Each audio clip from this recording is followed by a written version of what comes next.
Les presentamos a nuestro nuevo conferencista, el profesor Ángel Alejandro Ruidrejo, que es doctor en Filosofía por la Universidad Nacional de Córdoba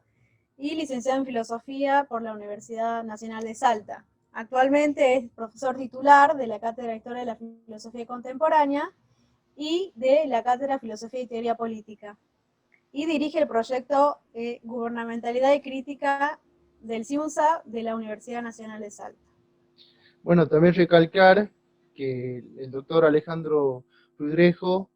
se desempeñó como decano en la gestión anterior de la Facultad de Humanidades y encabezó el gran proyecto de Humanidades en el Norte Grande. Hoy nos va a deleitar con su conferencia que se titula Filosofía, Universidad y Capitalismo en Plataforma. Así que le cedemos la palabra al profesor Alejandro Ruidrejo. Bueno, quiero comenzar agradeciendo la invitación de esta comunidad de estudiantes y graduados de la carrera de filosofía. Para mí es muy valioso que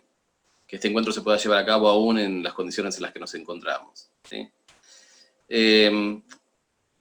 Voy a leerles brevemente algunos apuntes que he tomado y voy a tratar de abrir algunos comentarios sobre una cuestión que nos ha preocupado fuertemente, especialmente durante este año tan signado por la pandemia de COVID-19, y que tiene que ver con la tradición filosófica, su relación con la universidad, el modo en que la filosofía ha pensado la universidad históricamente, y especialmente la universidad moderna, y el impacto que sobre ella viene teniendo lo que se ha denominado el capitalismo de plataformas, ¿sí? Para eso anticipo que voy a partir de una interpretación de los posicionamientos kantianos sobre el conflicto de las facultades. Voy a arribar un poco a través de Schleiermacher, Fichte y Humboldt a lo que se ha llamado el modelo de la Universidad de Berlín. Y rápidamente voy a señalar algunas críticas a ese modelo de universidad humboldtiana que se ha desplegado especialmente desde un movimiento filosófico contemporáneo que se cobija bajo el nombre de aceleracionismo y que fundamentalmente pone en cuestión el punto de apoyo de la crítica al capitalismo y a las formas neoliberales de gobierno por parte de un conjunto de saberes de las humanidades que permanecen cobijados en un modelo de universidad que, de algún modo, bajo la larga estela de las formas humboldtianas de pensar la relación entre investigación y enseñanza, se ha desentendido de las condiciones materiales concretas a partir de las cuales se llevan a cabo las formas de sujeción y dominación en nuestro presente. Pero lejos de contentarme con ese señalamiento crítico del aceleracionismo sobre el modelo de universidad alemana, voy a aprovechar ese aporte para pasar brevemente por una caracterización del capitalismo de plataformas y a partir de eso repensar las formas en que la genealogía de corte Foucaultiana nos sirve para articular un desmontaje de las implicancias que el capitalismo de plataformas conlleva en términos de asociación de tecnosliberalismos, de conjunciones entre una serie de expresiones de la tradición neoliberal con un andamiaje lo que se suele denominar el modelo de Silicon Valley, ¿no? que ha sedimentado, ¿no?, los aportes de ese complejo militar industrial norteamericano y reunido un poco en torno al proyecto Manhattan de creación de la bomba atómica, que se ha entrelazado con un conjunto de universidades norteamericanas, especialmente Stanford, y que han dado lugar al desarrollo de una forma de concebir el futuro en base a la capacidad performativa que las tecnologías digitales poseen, y que de algún modo nos avecinan, ¿no?, a la idea de que hay una especie de fatalismo tecnocientífico que está instalándose, y que bajo el predominio de las formas digitales, ¿sí?, tanto de producir saberes como de producir riquezas, nos incitan una y otra vez a plegarnos, ¿sí?, a esos dispositivos mansamente, privándonos de una función central que ha tenido la universidad moderna, y especialmente la Facultad de Humanidades, de Filosofía, ejerciendo la potencia de la crítica frente a lo dado. Entonces, de algún modo, gubernamentalidad y crítica van a estar poniéndose un poco en juego en esta revisión del capitalismo de plataformas, para mostrar que, más allá de la confianza que el aceleracionismo tiene en la capacidad de redireccionar el desarrollo de la técnica, liberándolo de la confiscación que le produjo el sistema capitalista, más allá de la esperanza de que es posible un vínculo con la técnica que se encuentre liberado de la apropiación capitalista y de la lógica de acumulación del capital, es posible también enfrentar nuestro presente señalando el modo en que ese capitalismo de plataforma despliega una capilaridad de relaciones de poder, de saberes y dispositivos que golpean nuestras puertas, llegando incluso, con lo que quiero terminar, a realizar una oferta educativa de modo conjunto entre la Universidad Nacional de Córdoba y Facebook, implementada este año bajo el nombre de Programa para Universidades de Facebook Blueprint, ¿no?, que tienen como propósito, entre la Universidad Nacional de Córdoba y Facebook, esa empresa, lo que ellos denominan como cerrar las brechas del conocimiento digital en los estudiantes que están completando su educación universitaria, y brindarles ni más ni menos que una certificación específica en marketing digital, ¿sí? Ese elemento no es ni más ni menos que salud. Ese elemento no es ni más ni menos que un ejemplo de las formas en que, junto con estas nuevas tecnologías, se instala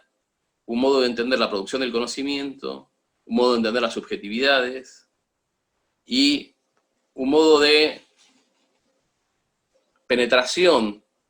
de la vida en general por un tecnoliberalismo que ha minimizado la crítica y que nos conduce con cierta resignación a afirmar que no hay ninguna alternativa ante la inmediatez, ¿no? Mi charla entonces va a venir por ese lado, y allí me gustaría abrir algunas consideraciones, especialmente teniendo en cuenta ya al final del trabajo, que estas situaciones generadas por la convergencia entre una plataforma digital como Facebook y la Universidad Nacional de Córdoba se da apenas de haberse cumplido el centenario de la reforma universitaria cordobesa, que tan claramente marcó el comienzo de un proceso de singularización de las universidades argentinas, ¿no? En el marco de todo este recorrido hay una multiplicidad de actores, ¿sí?, y de fuerzas Pero me parece interesante señalar que en ese campo hay presentes también muchas apuestas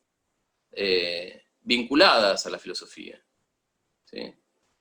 Anticipo una de ellas, que es el hecho de que la sociedad Mont Pelerin, ese tanque de ideas de pensamiento neoliberal, creado tras la Segunda Guerra Mundial en Suiza, con el propósito de potenciar las tramas internacionales de cooperación y de desarrollo del neoliberalismo, se llamó a sí mismo una sociedad de filosofía política. ¿Sí? Entonces, vamos a encontrar una especie de dispersión de discursos que intentan de algún modo arroparse y legitimarse en distintas vertientes del campo filosófico, y por eso me parece que el escenario que se nos presenta muestra la complejidad de un entrelazamiento del discurso universitario con la universidad y con las formas en que nuestras sociedades generan los dispositivos de gobierno, ¿no? Bueno, hecha esa presentación un poco general, voy a leer algunos tramos y voy a tratar de ir comentando algunas cosas. Espero no excederme con el tiempo, aunque nos quedan una media hora, ¿sí? Bueno, bajo el título de Filosofía, Universidad y Capitalismo de Plataformas, se me ocurrió comenzar hablando sobre la filosofía, la universidad y la gubernamentalidad. Para eso recupero una cita de Argenson, ¿sí? Una cita que va a circular de un modo muy curioso en el campo filosófico y en su circulación para mí establece una serie de vínculos que merecen ser recuperados, ¿sí? La cita dice: se cuenta que Monsieur Colbert se reunió con muchos diputados del comercio para preguntarles qué podría hacer por el comercio. El más razonable y el menos adulador de ellos le dijo estas otras palabras: déjenos hacer, laissez-faire.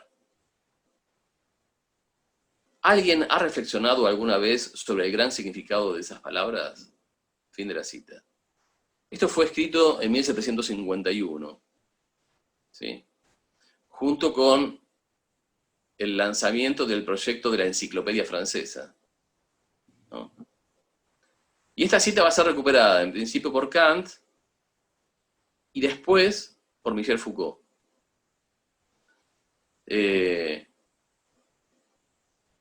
Kant aparece como una figura que comprende muy bien el problema político moderno del gobierno de las poblaciones, y sabe que solo una reforma de la universidad alemana podrá reconfigurar las relaciones de saber y poder que hagan posible que la crítica tenga un lugar. Para que la filosofía pueda desarrollar su crítica, para que pueda alimentar el impulso de juzgar libremente, es preciso que encuentre esa libertad bajo la organización universitaria. Es sobradamente conocido el episodio de censura que vivió Kant al momento de intentar publicar su trabajo sobre la religión en los límites de la mera razón en 1793, lo que ocasionó que la relación entre teología y filosofía ocupara uno de los apartados de su obra El conflicto de las facultades, publicado en 1798. La Facultad de Filosofía, como facultad menor en el conjunto de la estructura universitaria, no tenía por objeto ni el cuidado de las almas, ni el de los cuerpos, ni el del orden público, como era el caso de las facultades de Teología, Medicina y Derecho respectivamente. Ella no se involucraba directamente en el accionar del Estado sobre la población. El gobierno debía reservarse el derecho de sancionar las doctrinas de las facultades superiores, pero debería permitir un espacio de libertad para que la búsqueda de la verdad prospere en el seno de la facultad menor, mediante la libre circulación de opiniones y el ejercicio de la crítica argumentativa. Cabe señalar que en su carta sobre la educación de 1769, Federico II desplegaba un duro juicio sobre la situación de las universidades en su país y prescribía qué debía enseñarse en ellas. La crítica a la situación de la filosofía universitaria y al predominio de los wolfianos era muy contundente.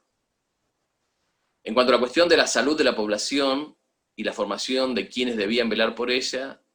el monarca decía, cito, en medicina es justo que se comience con Hipócrates y Galeno,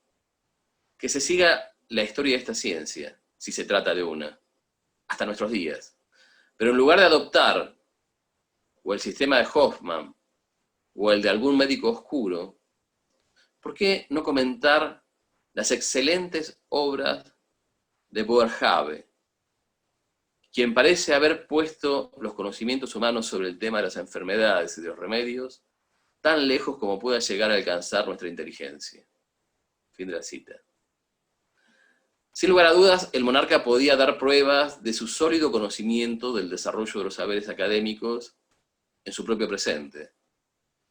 Pero aun cuando hubiera escrito junto a Voltaire un anti-Maquiavelo, lo cierto es que no dejaba de inscribir sus acciones de gobierno en el marco de la razón de Estado, incluyendo en ello la desconfianza frente a las tesis de que la naturaleza humana podría ser modificada por la educación. Kant describe en el conflicto de las facultades la transformación que está aconteciendo en el ámbito de la gubernamentalidad de las sociedades modernas. El pasaje de una forma de gobierno basada en las virtudes del soberano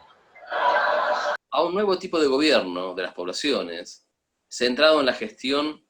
de la obediencia y la felicidad pública.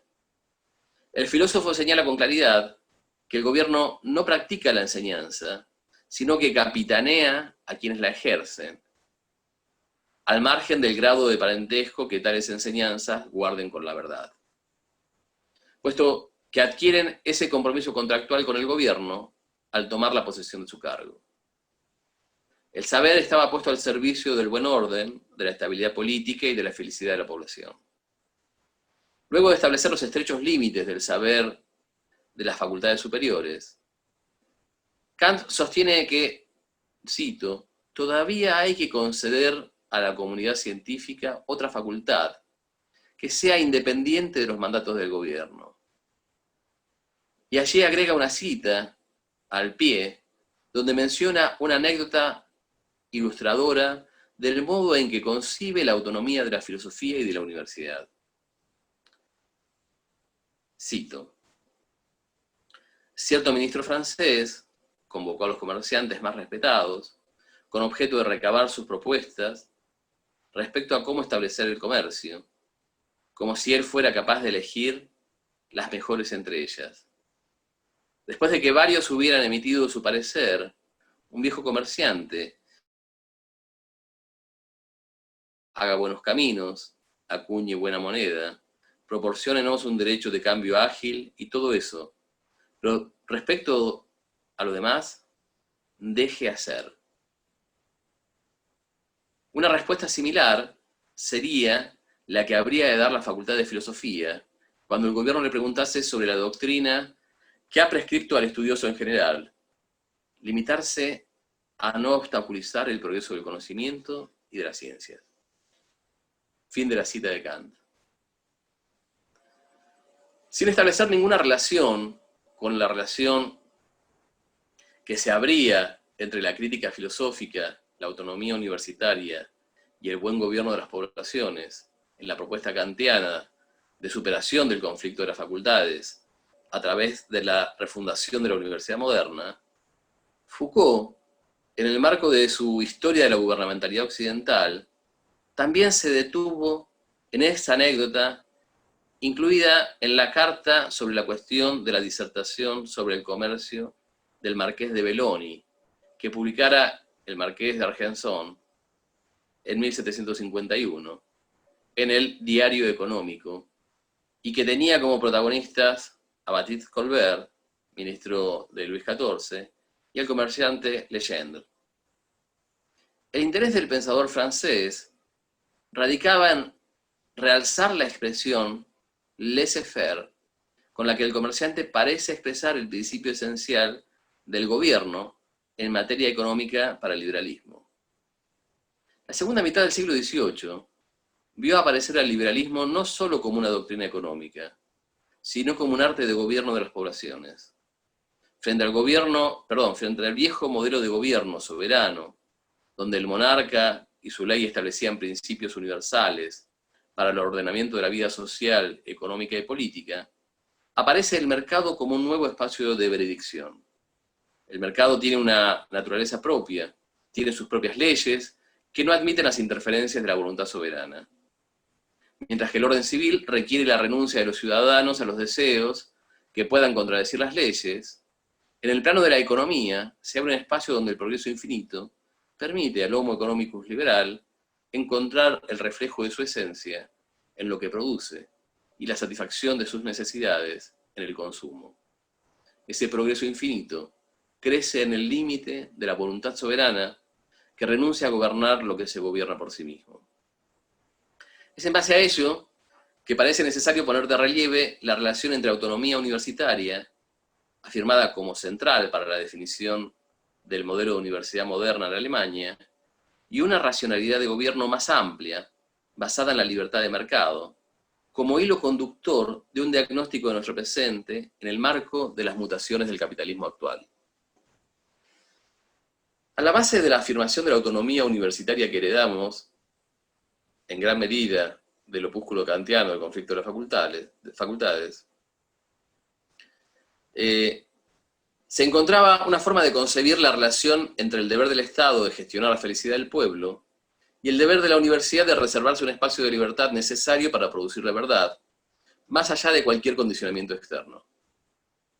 Esa libertad propia de la autonomía universitaria, que en Kant se restringía solo a una de sus 4 facultades,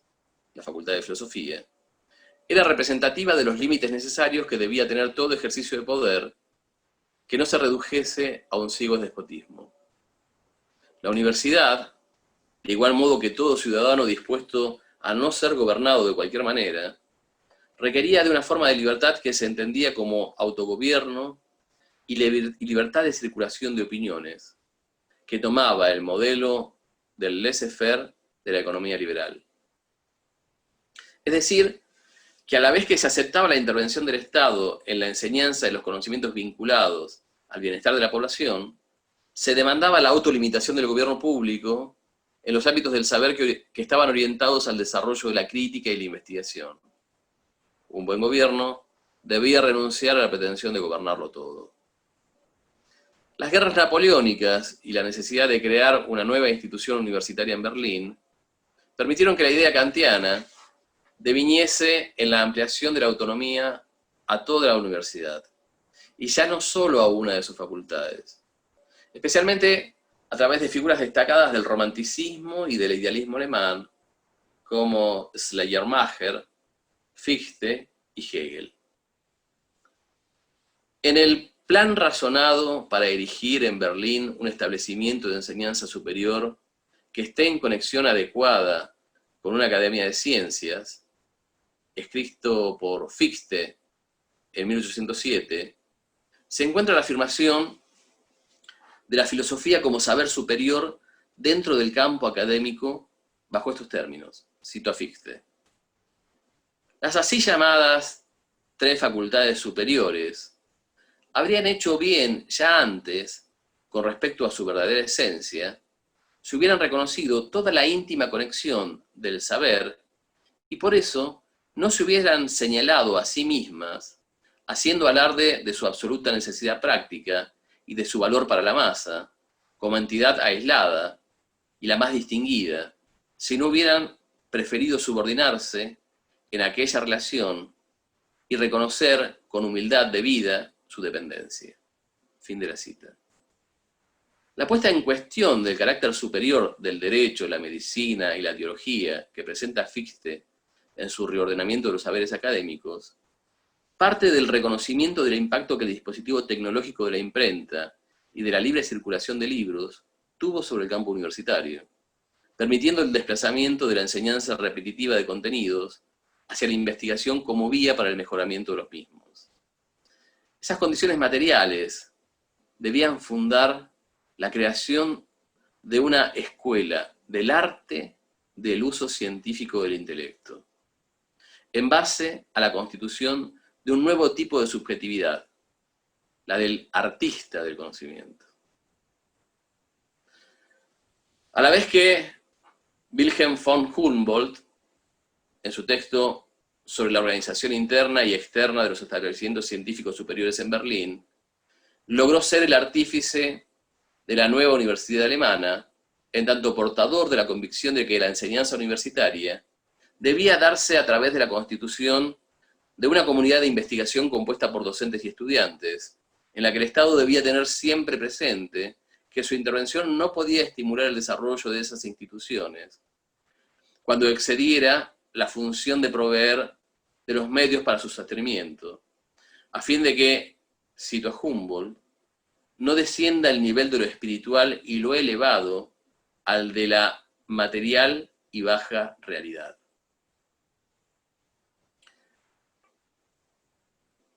Es interesante aquí el modo en que aparece en Fichte la figura del artista del conocimiento, ¿no? Esta relación que se traslada un poco de la herencia romántica, pero que uno ya podría encontrar de algún modo tratada hacia el final de la crítica de razón pura, plantea una relación entre autonomía universitaria, distanciamiento de las condiciones materiales de producción y reproducción de los saberes en el campo universitario, y afirmación de un tipo de subjetividad muy particular, que es la del artista del conocimiento, que para el aceleracionismo, y especialmente para Armen Avanesian, va a aparecer como un lastre que persiste en la actualidad, en el campo de las humanidades especialmente, y que tiene esta doble característica. Por un lado, aproxima a las humanidades a la idea de la producción genial, artística, y por otro lado,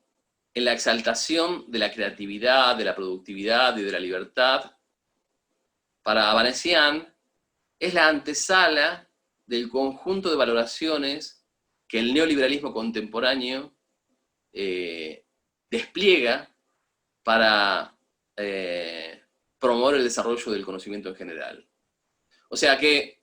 lo que aparece como interesante para puntualizar en relación a esto, es el hecho de que la búsqueda de una universidad autonómica, fuertemente autonómica, como es la Universidad de Berlín en sus orígenes, aparece atravesada por la pervivencia de un modelo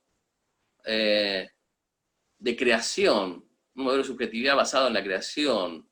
en la innovación, ¿no? Que procede del campo de la estética, ¿no? Y que al afirmarse de esa manera en el campo universitario, aparece como la contracara de una concepción de corte marxista, materialista, de las posibilidades efectivas de producción de los conocimientos en las sociedades, ¿no? La universidad humboldtiana, fuertemente exaltada en la historia de los sistemas universitarios, se mostraría a los ojos de los críticos como una especie de sublimación, de negación de condiciones materiales, ¿no? que han dejado una fuerte huella, especialmente en el campo de las humanidades, en el modo de producir tanto conocimientos como subjetividades. Y esa huella sería la que estaría impidiendo un abordaje de nuestro presente a partir de las transformaciones de las condiciones materiales en general y también de la posibilidad de apropiación de las innovaciones y de las disrupciones del campo artístico para abrir derivas emancipatorias, ¿no? La Universidad de Berlín aparecería como un fuerte obstáculo para sostener una crítica frente al modo en que el capitalismo ha confiscado, digamos, el sentido del despliegue tecnológico y lo ha puesto a su servicio, ¿no? Las humanidades estarían como autosatisfechas en afirmar su crítica ante las transformaciones actuales del capitalismo, ensayando solo revisiones minuciosas del despliegue del neoliberalismo, pero no podrían dar un paso necesario, que es adentrarse en la analítica de la especificidad de la materialidad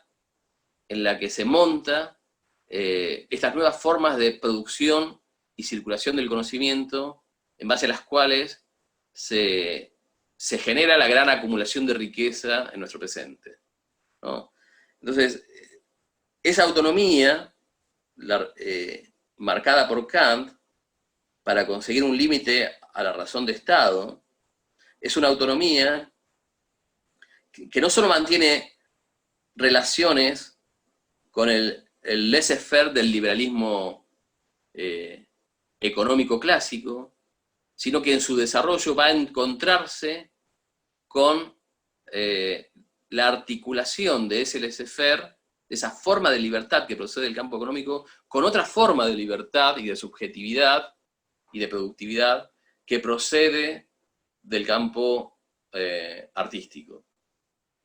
Esa conjunción estaría operando a la base de las formas en que hoy los discursos de las humanidades despliegan críticas insuficientes frente al despliegue de las relaciones de fuerza en la actualidad. Ahora voy a pasar a ese segundo punto, que lleva por título Filosofía, Universidad y Capitalismo de Plataformas. El modo en que pervivió hasta nuestro presente la conjunción de componentes románticos e idealistas bajo el modelo de universidad humboldtiana se ha vuelto objeto de la crítica que un representante del aceleracionismo, como el filósofo Armen Avanesian, realiza a la academia en la actualidad. El esquema discursivo político está vinculado a la crisis político-económica e intelectual de la universidad. Para entender esta crisis, debemos primero resolver la aparente paradoja concerniente a la concepción que tiene de sí misma la mayoría de los investigadores de las humanidades. Tanto el ámbito académico de las humanidades como la función de sus investigadores son frecuentemente malentendidos. En principio existe el autoconcepto crítico que tienen los protagonistas, a partir del cual se ven a sí mismos amenazados por una economización creciente. Lo que en su opinión está en juego es nada menos que la construcción de un bastión contra el capitalismo en su actual variedad neoliberal. Una arqueología histórica más precisa de la universidad contemporánea revela la naturaleza en el extremo ilusoria, por no decir ideológica, de esta opinión. La mejor manera de contrarrestar esta habitual mistificación folclórica del pasado es aplicando una perspectiva aceleracionista sobre los orígenes de la moderna universidad de investigación. Fin de la cita de Avanesian. Bueno, fundamentalmente lo que aparece aquí es esa denuncia, ¿no?, de lo que Avanesian va a denominar una crítica de corte folclorista de la mayoría de los académicos que ejercen un izquierdismo kitsch, y que en la precariedad de sus esfuerzos no hacen más que dejar abiertas las puertas para que las fuerzas conservadoras y reaccionarias ganen terreno dentro del seno de la universidad. Más allá de la confianza en que el aceleracionismo deposita en el cambio de discursividad que se está produciendo en el campo artístico y académico, y la manera en que el futuro debe reinstalarse como un componente central del pensamiento y de la praxis política contemporánea, a través de la aceleración tecnológica, para liberar lo maquínico de su codificación en la lógica capitalista, es posible reponer su crítica que avance sobre la inteligibilidad de lo que se ha denominado como capitalismo de plataformas. En honor a la brevedad, ¿sí?, vamos a recurrir a la caracterización que hace Nick Sniszek sobre el capitalismo de plataformas, en el libro que lleva por título precisamente esa expresión, ¿no? Cabe recuperar su caracterización sintética cuando dice que las plataformas, en resumidas cuentas, son un nuevo tipo de empresa. Se caracterizan por proporcionar la infraestructura para intermediar entre diferentes grupos usuarios, por desplegar tendencias monopólicas impulsadas por efectos de red, por hacer uso de subvenciones cruzadas para captar diferentes grupos usuarios y por tener una arquitectura central establecida que controla las posibilidades de interacción. Más allá, fin de la cita de Sniszek, más allá de la polarización que ofrecen la tecnofilia y la tecnofobia, como forma reduccionista de dar cuenta del actual estado de la tecnologización de nuestras sociedades, se vuelve necesario profundizar en la crítica que indaga la emergencia de los saberes y prácticas que se encuentran a la base de ese complejo entramado científico, tecnológico, político, económico y cultural que condujo a la conformación del actual tecnoliberalismo. En un proyecto de ese tipo no podrá eludirse la diversidad de vinculaciones existentes entre el actual capitalismo de plataformas y el modo en que ciertas tradiciones del pensamiento económico han gravitado en la manera de concebir la libertad, especialmente la convergencia producida entre el pensamiento libertario norteamericano y la defensa a ultranza del laissez-faire realizada por von Mises. La persistente fobia al Estado, que el profesor austríaco había sostenido en los debates con sus colegas en el viejo continente, halló una mayor cabida en algunos sectores del mundo económico estadounidense, incluso en quienes con raíces claramente protestantes no encontraban en los evangelios ninguno de los obstáculos que los defensores del intervencionismo estatal, como Wilhelm Röpke, planteaban en Europa al liberalismo de Mises. Ni siquiera el agnosticismo del economista impidió su vínculo con libertarios cristianos, como era el caso de Friedrich Niemeyer, fundado en la exaltación de las libertades individuales y la fe en la eficacia del libre mercado. De esta manera, el auténtico liberalismo de Mises se entregaba una legitimación mutua con el auténtico cristianismo protestante. Los vínculos entre quienes compartían el aborrecimiento hacia el socialismo, que según entendían se escondía bajo la máscara de cualquier intervencionismo económico, se fortalecieron en base a los apoyos que la Fundación William Folker proporcionó a los proyectos de von Mises, especialmente hacia 1947, cuando Harold Lumnow, sobrino del creador de lo que fuera originalmente una institución orientada a la caridad, transformó la fundación en una fuente de financiamiento del pensamiento libertario y conservador, colaborando en la creación de un tanque de ideas libertarias como fue la Fundación para la Educación Económica en 1946 y la Sociedad von Pelerin en 1947, en la que von Mises pudo hacer gala de los respaldos cosechados en el nuevo continente, frente a quienes guardasen todavía la esperanza de conciliar en la formulación de un neoliberalismo las incompatibilidades entre liberalismo e intervencionismo estatal, y especialmente ante ordoliberales como Röpke, quien mantenía sus convicciones económicas confundidas en las limitaciones de su fe. Parte de esas luchas llevadas en el plano de las ideas, posibilitada por los esfuerzos y los intereses de economistas, empresarios, fundaciones e instituciones del mundo académico, encontraron su continuidad y sus logros medio siglo después en la realización de un nuevo espíritu del capitalismo encarnado en las empresas startup, que por un lado incitan al libre despliegue de las fuerzas creativas de los individuos, articulando el emprendedurismo con el carácter disruptivo de las invenciones tecnológicas, y por otro, escapan al fantasma del Estado expoliador, disponiendo sus propias invenciones para desplegar la ingeniería de la evasión frente a las cargas impositivas de las restricciones fiscales.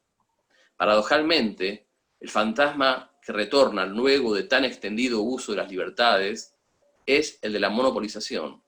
que no deja de impugnar el principio de desregulación de la economía, realizado en corporaciones empresariales como Google, Amazon, Facebook, Apple, Microsoft, la concentración de poder que se tenía en manos del Estado. Siguiendo el espiralado movimiento que tiene la expansión externa de los dominios empresariales para garantizar la tasa de ganancia requerida en un capitalismo como el actual, el libre espacio del mercado se transforma cada vez más en un territorio en el que se visibiliza la instalación de nuevos dominios feudales de las empresas sobre la vida. Como señala Eric Salem, la organización de las fuerzas de trabajo en un mundo empresarial signado por la precariedad y la inestabilidad no oculta ciertas estratificaciones piramidales de corte neofeudal, que tienen la cúspide concretamente, llevan a cabo la tarea de concebir los algoritmos secundados por aquellas personas que se desempeñan en las demás tareas vinculadas al sostenimiento de la economía de los datos, en el marco de un ambiente donde se promueve la creatividad y la ausencia de conflictos. Esas condiciones no se hacen extensivas al tercer tipo de trabajadores que se dedican a la producción de hardware bajo la explotación y la exposición de su salud a peligrosos riesgos, muy propios de las cadenas globales de valor posibilitadas por las singulares formas del desarrollo de la logística actual. Por último, se encuentran quienes se ubican como prestatarios de servicios dentro del modelo de negocios que permiten las plataformas, es decir, ese diverso conjunto compuesto por choferes de automóviles, pequeños propietarios de inmuebles, jóvenes que realizan servicios de delivery, etc. Lejos de encarnar el modelo del empresario de sí, quienes recurren a estas interfaces para acceder a los clientes, quedan atrapados en las exigencias que bajo esa modalidad estimula la expectativa creciente de obtener los servicios baratos y eficientes que prometen los algoritmos. Si las plataformas digitales son la nueva infraestructura del capitalismo, no solo evidencian las contradicciones del culto a las libertades económicas irrestrictas, sino que también desarrollan poderosas formas del control de las conductas humanas. En un mundo donde las empresas startup son cuidadas por incubadoras y ángeles de la inversión, donde los capitales de riesgo hacen sus apuestas en base a la aceleración de los procesos que ponen a prueba los éxitos de las innovaciones disruptivas, el heroísmo de las inversiones del capital distribuye de modo profundamente desigual los cuidados que prodiga a quienes se exime de los riesgos. Las disrupciones que prometen las liberadas fuerzas de la creación materializadas en las innovaciones tecnológicas forman más bien un continuo en la apuesta por atrapar dimensiones de la vida que permitan disolver las distancias entre las mercancías y sus consumidores, que daba cabida al desarrollo de las estrategias de marketing. Ello fue posible desde el momento en que la nueva economía descubrió en los datos su materia prima y se abocó a la captura digital de toda información que permita anticipar las decisiones de consumo a través del cálculo algorítmico. La datificación de las subjetividades no se restringió al consumo de bienes, sino que se extendió al ámbito de las acciones humanas que tienen por objeto el cuidado de uno mismo, y de modo especial, pero no exclusivamente, a todo aquello que desde la teoría del capital humano podría considerarse como parte de las inversiones realizadas sobre la salud y la educación personal. Presenciamos el importante desarrollo del cuidado de la salud a través de las CareBots, es decir, de la creación de unidades robóticas inteligentes de apoyo a pacientes que facilitan la convalecencia domiciliaria e inclusive la asistencia permanente y personalizada, que permite una mayor autonomía de las personas usuarias y promete mejores niveles de calidad de vida. Pero ello no se reduce a quienes se encuentran atravesando procesos de menoscabo de la salud, sino que también se hace extensivo a los cuerpos sanos. La posibilidad del monitoreo constante de los estados fisiológicos de cada individuo a través de los datos provistos mediante distintos dispositivos de captura que se integran a la vida cotidiana, mediados por el análisis suministrado por la inteligencia artificial y la robótica, se encuentra a la base de un ideal de salud que permite a la vez lograr un puntual y ajustado conocimiento de las variaciones y las constancias que los modos de vida imprimen a la dimensión biológica de la existencia. La vida asistida por la racionalidad del cálculo algorítmico, que opera sobre las huellas que dejan los recorridos en el mundo de las tecnologías digitales, encuentra en la precisa singularidad de esa datificación la condición del cuidado personalizado de la salud. Los modos personalizados del cuidado se han hecho extensivos a la educación en el fenómeno del autoaprendizaje mediado por plataformas educativas en línea, que replican tanto el modelo de negocios como la gestión algorítmica. Un caso paradigmático fue la apuesta que realizó la Fundación Chan Zuckerberg, cuando redescubrió en las escuelas Summit la realización de una startup necesitada de inversores para un crecimiento rápido que permitiera a la vez la captura de datos necesarias para mejorar los productos elaborados en pos de un aprendizaje ajustado al ritmo de cada estudiante. La reducción al mínimo de las intervenciones docentes y las largas sesiones ante las pantallas eran el comienzo de una inserción mayor de los servicios educativos en la ecología de plataformas, que fueron un viejo objeto de interés de todas las grandes empresas vinculadas a esta forma de economía. Silicon Valley hizo escuela, y en base al análisis predictivo, pudo encargarse de asistir el aprendizaje de todas y cada una de las personas que utilizaban sus servicios y dejaran las huellas de sus interacciones digitales, tiempo requerido para resolver actividades, habilidades y capacidades adquiridas, etc. Que sirvieron a la vez para que el sistema de tutoría personalizada y la gestión algorítmica de sus datos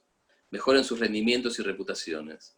El seguimiento continuo, que puede llegar a incluir las respuestas fisiológicas ante el estrés y las variaciones de las frecuencias cardíacas, libera a quienes aprenden de las presiones que implicaban las evaluaciones periódicas, dado que se tornan innecesarias y hasta distorsionantes del registro global de la información. No se trata solo de una nueva conquista del capitalismo de plataformas, que abre finalmente un espacio que le resultaba inaccesible, sino de una colonización que penetra por las grietas de los espacios educativos en crisis y que produce un profundo impacto en la constitución de las subjetividades. Que el aprendizaje se lleve a cabo en las mediaciones de la robótica, la inteligencia artificial y los diseñadores de algoritmos es solo una parte del problema de reducir la educación al aprendizaje, que construye, por otra parte, un reforzamiento de los mecanismos de conformación del yo en base al monitoreo, al rendimiento y la reputación con la que se miden la trayectoria y la eficacia de todo lo que circula bajo la forma de servicio dentro del mundo de las plataformas. De esta manera, lo que en un comienzo promete autonomía, autoaprendizajes, procesos ajustados a los ritmos personales, no tarda en mostrar el rostro amenazante de los dispositivos de adiestramiento para las nuevas formas de la servidumbre.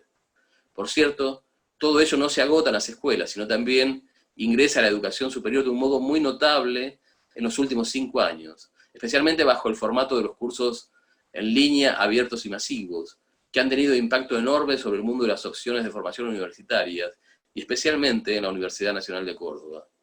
No son pocas las plataformas educativas estadounidenses que con los mismos principios de datificación y personalización prometen una revolución de las universidades a través de la oferta de cursos ajustados a las posibilidades de tiempo y espacio de sus clientes, en muchas ocasiones más económicos que los realizados presencialmente, e incluso gratuitos, cuando son financiados por subsidios cruzados que pagan las mismas universidades u otros usuarios.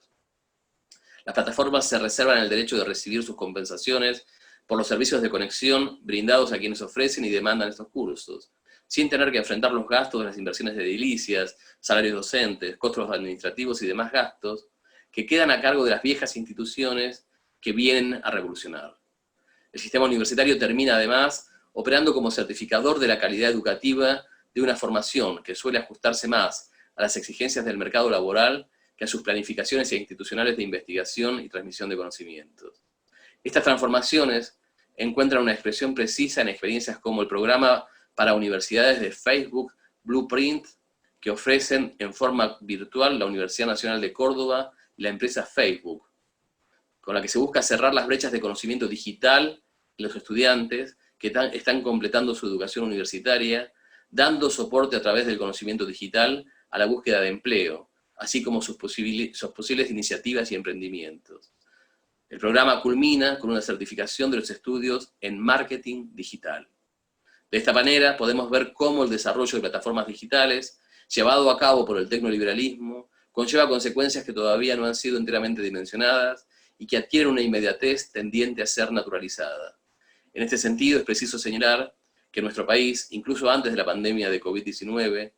la configuración de nuevos territorios en base a campus virtuales fue generando una profunda inquietud en torno a las implicancias que la traslación de la educación a las condiciones del capitalismo de plataformas podría conllevar,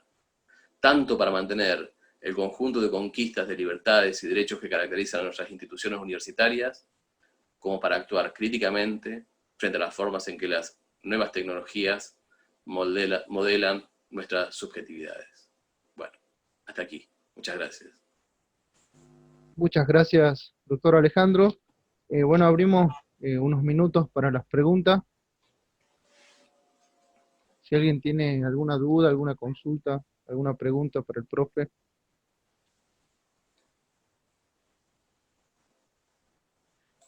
Entonces, profe, estaríamos atravesando un proceso de aceleración hacia una tecnofilia, de cierta manera, que se evoca en nombre de una cierta modernización, pero no se pone en cuestión esto es lo que habíamos discutido al comienzo, el derecho a la inclusión universitaria y el derecho a la permanencia. Porque de cierta manera, por ahí yo me quedaba con una de las expresiones que usted había utilizado, como de cierta manera el contenido educativo, lo que lo que transita en la escena educativa, sería aquello que se puede exportar o importar en términos de datos, de cierta manera, de la web. Claro, el problema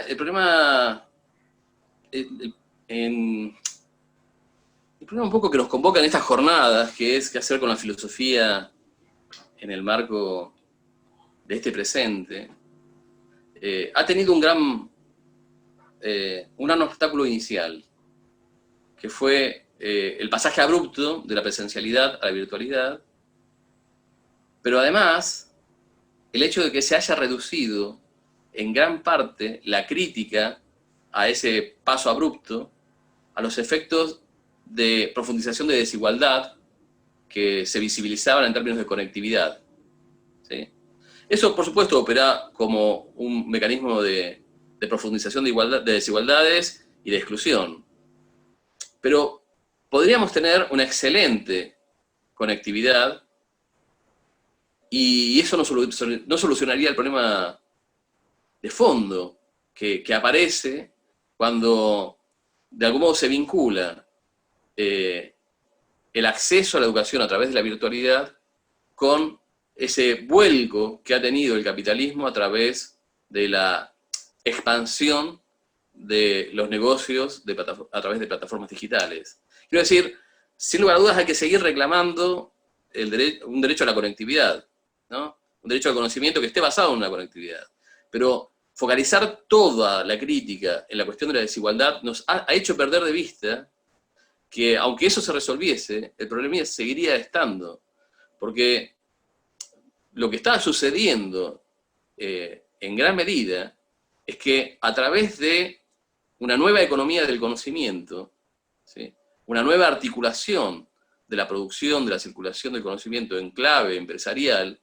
nuestras instituciones universitarias han visto pasar no solo lo público al corazón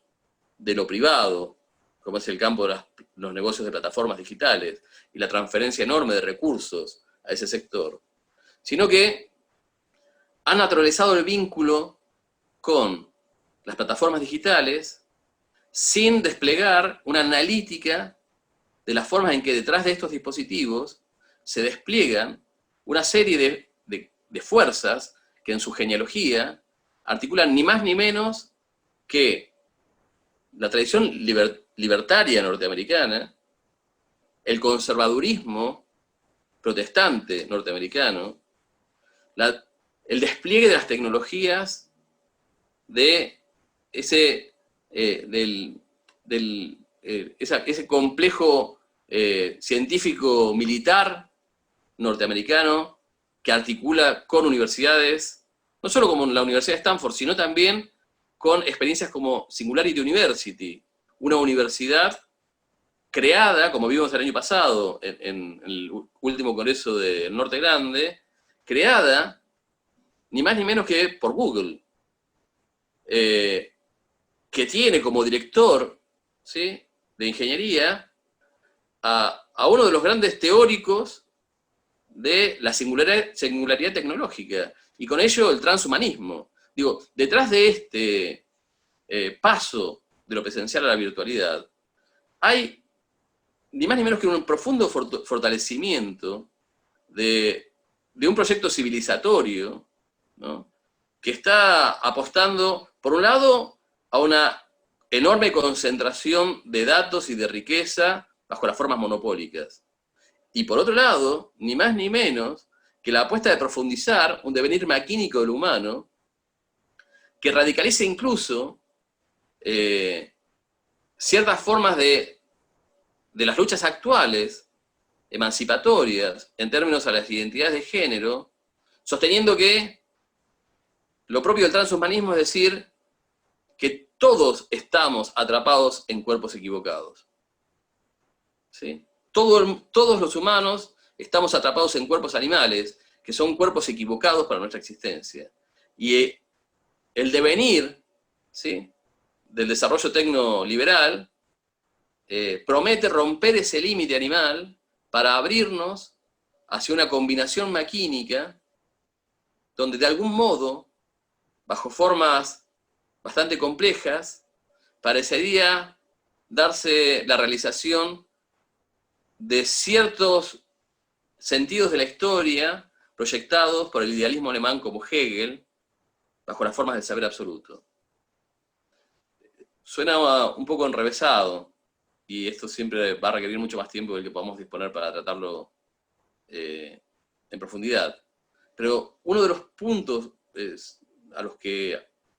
trato de sumar con mi intervención es a visibilizar que más allá de las luchas inmediatas vinculadas a las desigualdades y a la pobreza, las mutaciones tecnológicas que están a la base de esta traslación de la presencialidad al campo de la digitalización, tienen una genealogía, ¿no?, que es posible descomponer y analizar,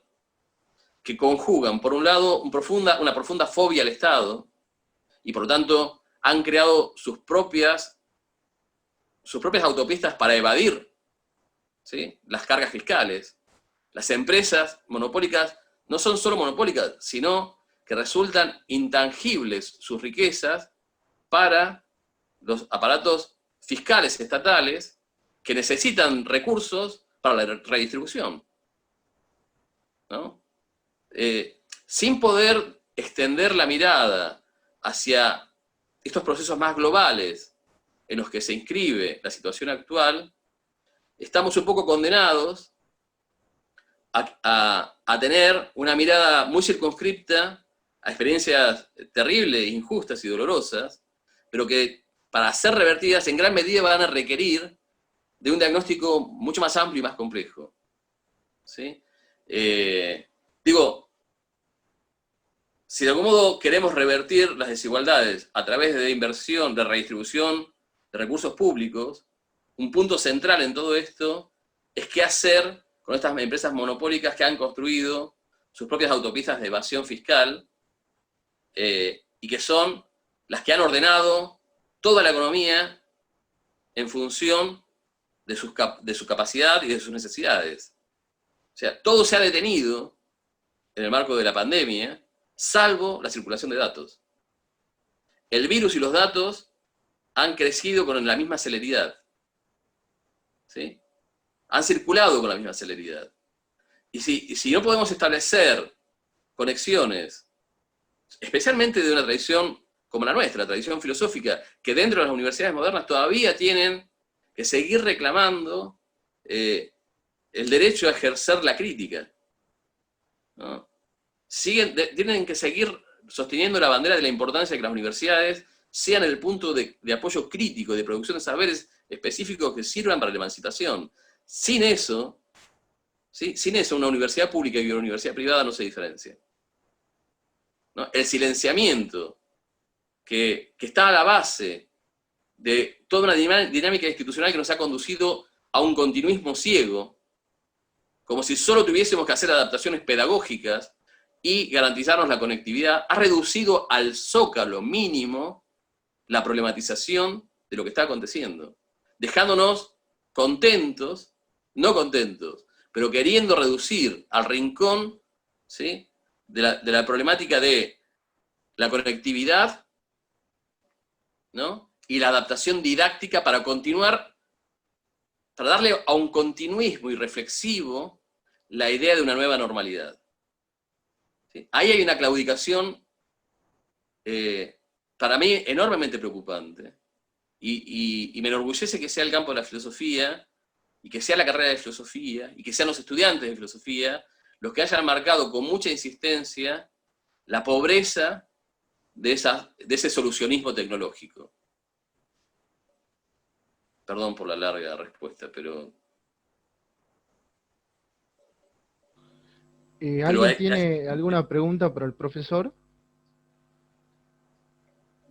Bueno, profe, a mí me resultó interesante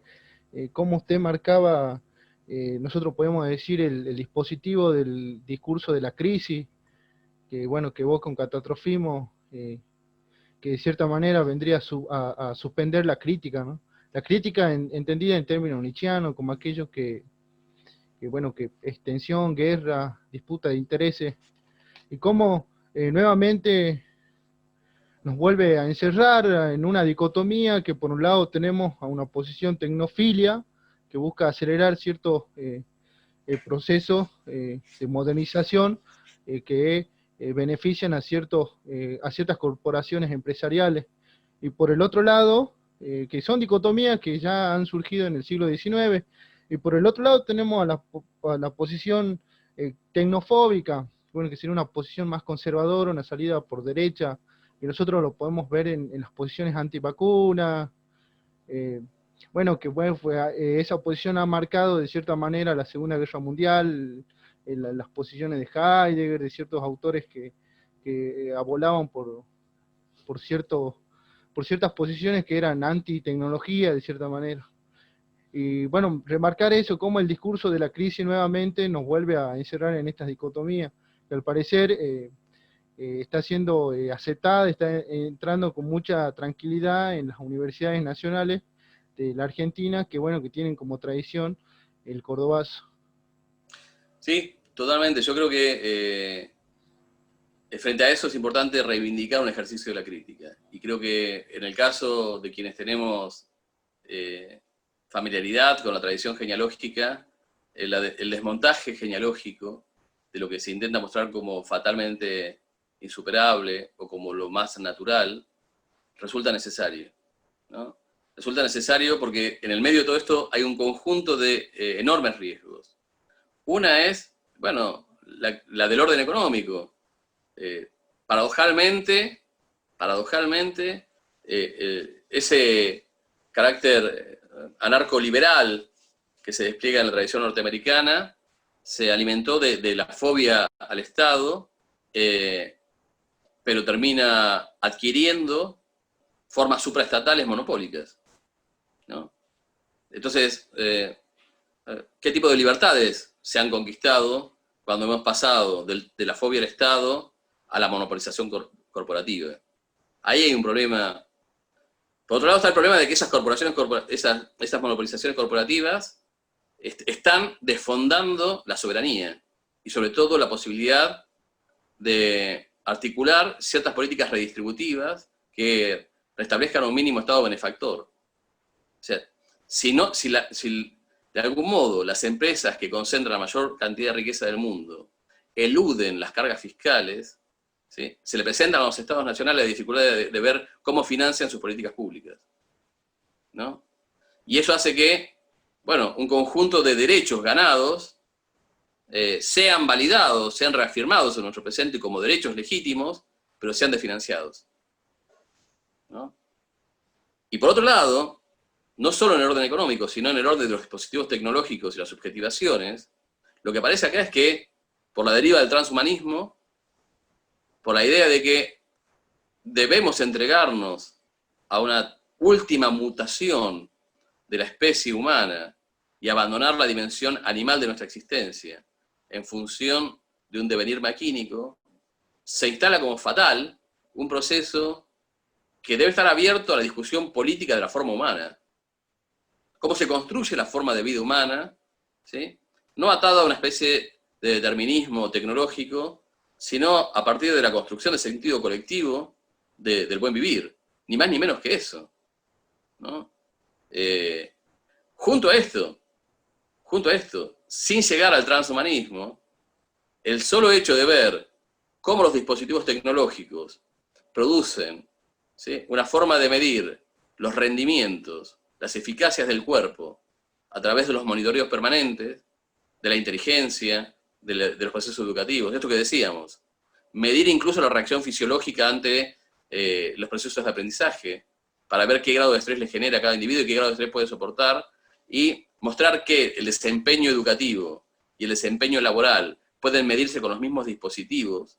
no es ni más ni menos que adentrarnos, ¿sí?, en la legitimación de dispositivos de control sobre nuestras conductas, sobre el sentido del conocimiento y sobre la productividad,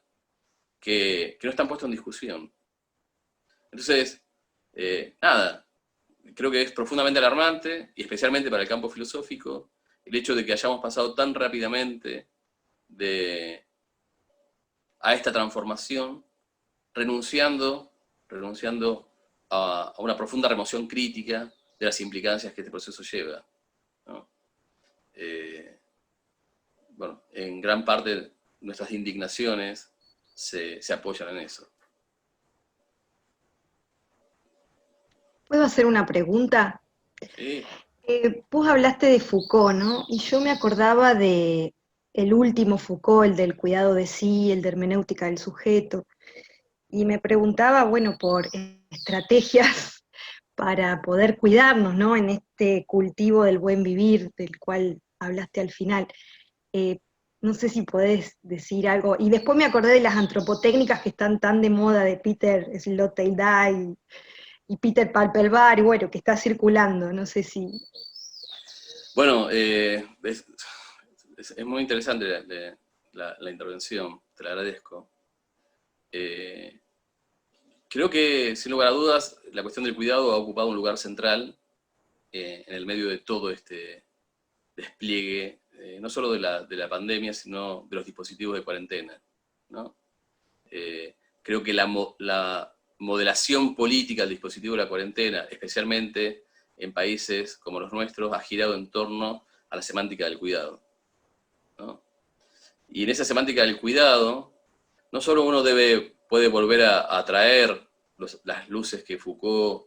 puede brindar en la recuperación que ha hecho del cuidado de sí en el mundo antiguo, sino también cruzarla con la coexistencia de un diverso campo de enunciación del cuidado que atraviesan desde el pastoral hasta las luchas feministas, ¿no? Creo que una cosa interesante que para mí se abrió pero se cerró prontamente en la apuesta de un Estado que abría la discusión sobre la política del cuidado, era cómo en Argentina pueden reencontrarse una serie de elementos del cuidado, por ejemplo, ¿no?, la que enuncia un papa de origen argentino y que se había anticipado con las encíclicas sobre el cuidado de la tierra, de la casa común, ¿no? En el discurso pastoral la presencia del cuidado es muy recurrente, pero es un papa que viene de la teología del pueblo, que es una experiencia específicamente argentina, ¿no?, donde el cuidado viene a sustituir la lucha de clases, y es ahí donde instala un campo de prácticas que buscan propiciar otras formas de encuentro entre los actores en pugna. Y esto no es menor, porque esa demanda de pensar profundamente el cuidado se hace presente con las figuras que el papado tiene en la Organización Internacional del Trabajo a través del jesuitismo, discutiendo cómo se va a articular el cuidado y el trabajo a partir de la Organización Internacional del Trabajo, ¿no? Y esto impacta fuertemente en las formas en que en Argentina la CGT y la Unión de Trabajadores de la Economía Popular se encuentran en tensión porque entienden el trabajo de formas muy distintas, ¿no? Y la CGT le cierra las puertas a un colectivo cada vez más creciente, que es el de la economía popular, por considerar que las prácticas que caracterizan ese sector no son prácticas laborales, que tienen que ver, a sumo, con la subsistencia o con el cuidado, ¿no? Mientras que, bueno, desde ese sector aparece la reivindicación del cuidado desde la lucha. Hemos aprendido a cuidarnos luchando, ¿no? Entonces, en ese segmento vos vas a encontrar, en el ámbito del trabajo, ni más ni menos que una pugna por definir qué es el trabajo en el presente y cuánto de ese trabajo, de esa forma de definir el trabajo, habilita una articulación con el cuidado y con derechos, ¿no? Que están a la vez atravesados por estos sectores de la economía popular en su articulación con un discurso pastoral como el del Papa. Pero en un campo de la economía popular donde la economía feminista también ha hecho enormes aportes para la agenda de una discusión del cuidado, ¿no? Donde la economía del cuidado se ha instalado con mucha contundencia, esto se lo debo a señalamientos que ha hecho la Nati Gil en la cátedra, pero digo, la economía del cuidado es una economía que ha puesto en discusión el lugar que el trabajo de las mujeres ha tenido en la reproducción de la vida biológica, pero además, y digo, con la potencia que las luchas feministas tienen en Argentina, de nuevo, la organización de la Unión de Trabajadores de la Economía Popular, el Papa, el feminismo, las luchas feministas, y las abuelas de Madre de Plaza de Mayo, que lograron llevar una lucha para que la noción de cuidado derechos fundamentales de los niños. Entonces, en una tradición histórica que ha legado tantos componentes para retrasar la semántica del cuidado en una política que tenga al Estado como aliado, el cierre temprano de ese debate para mí ha sido una claudicación también de las posibilidades, de una renuncia, una obturación de las posibilidades del campo político que habitamos, y que en el marco de la pandemia hubiera sido una de las posibilidades más potentes de salir de un modo distinto de todo esto, ¿no? Y eso un poco, no solo a los cuidados en clave Foucaultiana, sino poniendo a Foucault a funcionar en la lectura de la semántica de los cuidados que la historia más contemporánea argentina brinda para una discusión no solo local, sino que tiene una enorme valía en las luchas mundiales, ¿sí? Y por otro lado, en relación a las antropotecnias, prestarle mucha atención, digamos, al modo en que se abre un debate sobre las técnicas de domesticación de ese animal que es el hombre, precisamente tratando de discutir la idea de domesticación, porque esto implicaría una respuesta mucho más larga, pero generalmente lo que se encuentra en estos autores es cierta fascinación por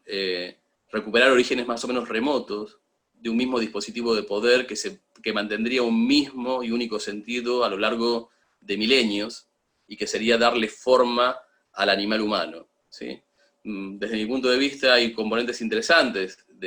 aportes muy valiosos de esos pensadores, pero me diferencio claramente en la pretensión de encontrar largas continuidades en la historia, ¿no? Creo que lo propio de poder pensar el presente es poder captar las rupturas, las diferencias, e interpelar cualquier proyecto que, de un modo u otro, en su larga duración, restale la idea de un origen que persiste y atraviesa los acontecimientos históricos, dándole un único hilo vertebrador. O sea, mi diferencia con esas lecturas es que, en gran medida, no dejan de hacer asomar la cuestión de la eugenesia como una persistente forma de búsqueda de superación del humano, que a veces nos deja sin las herramientas que las discontinuidades genealógicas a veces pueden brindar. Gracias. Yo me tendría que haber ido.